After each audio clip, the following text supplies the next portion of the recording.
Today we are going to talk about money and who controls it. Money, the thing we all work for. We go to school, we go to university to learn skills and become enslaved to this paper which dictate our lives for the hopes of freedom or what they want you to believe.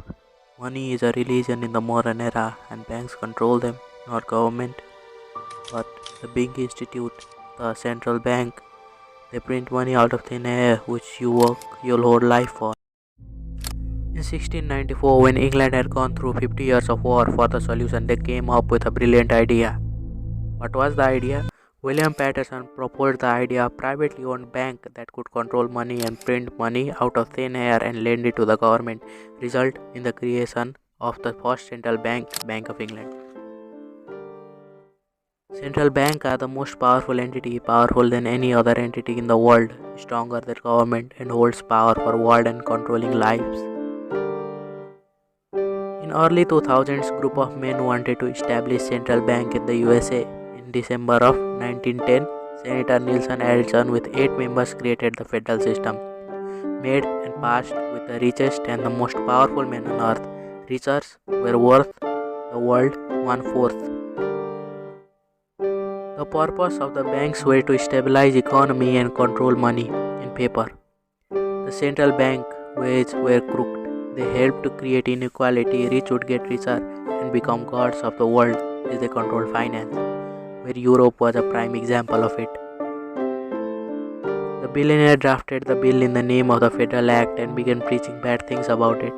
As a result, due to the distrust of public in bankers, they thought, I think it's a good idea because bankers don't like it. As a result, the bill got passed on the winter of 1930. In the present day, Federal Reserve is the biggest entity in the present world. But some of you think, why should I care? I'm not from USA. But you should. This model is applicable in mostly every country. Country which don't have this system is North Korea, Iran, Afghanistan, etc. From World War II, dollar had power all around the world, and guess who controlled it? You guessed it right, the Federal Reserve. Bank then controlled all the money, which was backed by gold. Most of the currency were stable, but 1971, when Nixon announced there is no need for gold for the creation of money, everything changed. Now, money went from something physical to something backed by trust, just a baseless currency.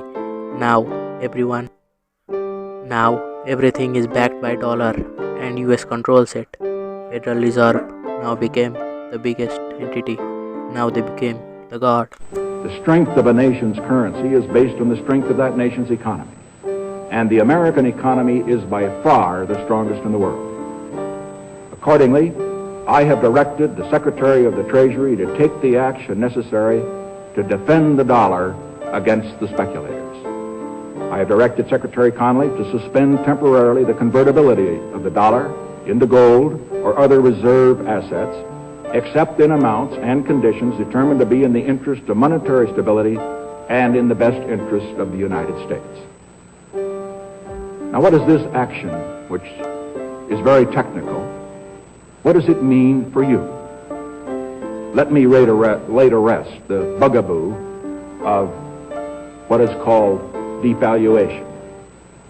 If you want to buy a foreign car or take a trip abroad, market conditions may cause your dollar to buy slightly less.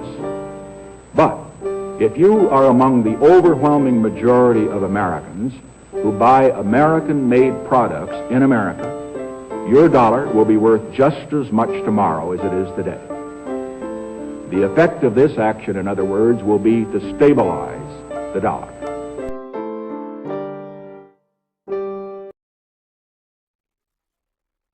But how do they do it? Central bank by definition is when money is not sufficient after taxation, government uses bonds and sells it to the bank. Bank again sells those bonds to the central bank. Central bank releases money and through bank gives to the government. But starter, where do they get their money from? They print it out of nowhere. New money was created. But not just central bank, commercial bank also create money out of thin air. Suppose buy a house The bank lends you loan and that is created out of nothing. You also have to pay interest on it. It works like that. Suppose someone deposited 10 grand into the bank. Some people take loan of 10 grand. Another person does the same, and after 10 transactions, the $10,000 become $100,000, but the economy only has 10.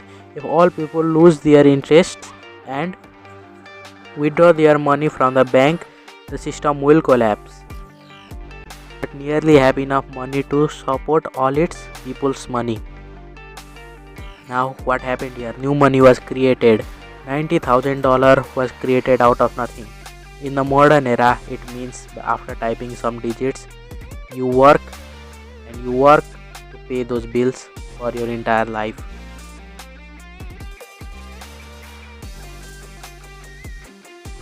Chapter 3.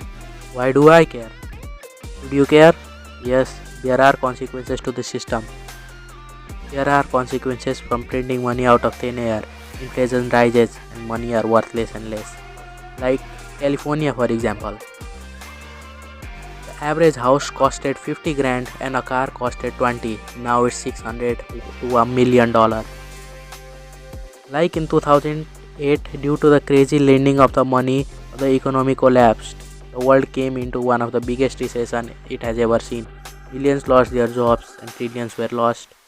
This was caused due to the immense lending of the money. Every person took money to buy mortgages because the interest rates were 1%. To prevent it from collapsing, the bank raised its repo rate. Is the system this bizarre, you may ask? Yes, it's true. The money is debt. We went from a sane world backed by physical things to a debt-based economy. Institutes need money to pay for things. To pay you, they borrow money from banks. To pay for land, employee, and carry out various systems. The bank could control booms and recession in our economy by just increasing or decreasing rates. So in a nutshell, central bank make money out of thin air and commercial bank create money from loan.